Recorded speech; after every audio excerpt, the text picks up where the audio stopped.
来继续来看台南东山的咖啡有世界级的实力，市政府特别整合东山在地咖啡甲甜点的业者来举办市集，要拍开通路，全力要来推销东山的咖啡。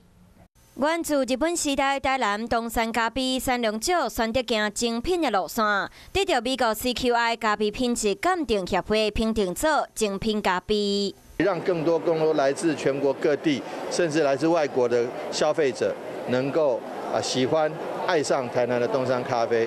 目前种东山咖啡的面积大约55公顷，业者嘛一直咧提升品质，即卖已经变作全台湾重要的精品咖啡产区。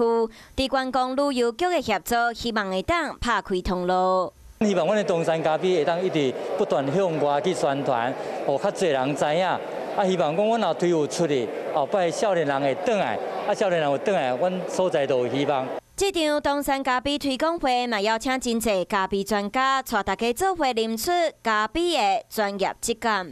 Hello， 大家好，我是品轩。想要跟我一起品味生活中的大小事吗？一定要赶快打开华视的 YouTube 频道，按赞、订阅，并且开启小铃铛哦。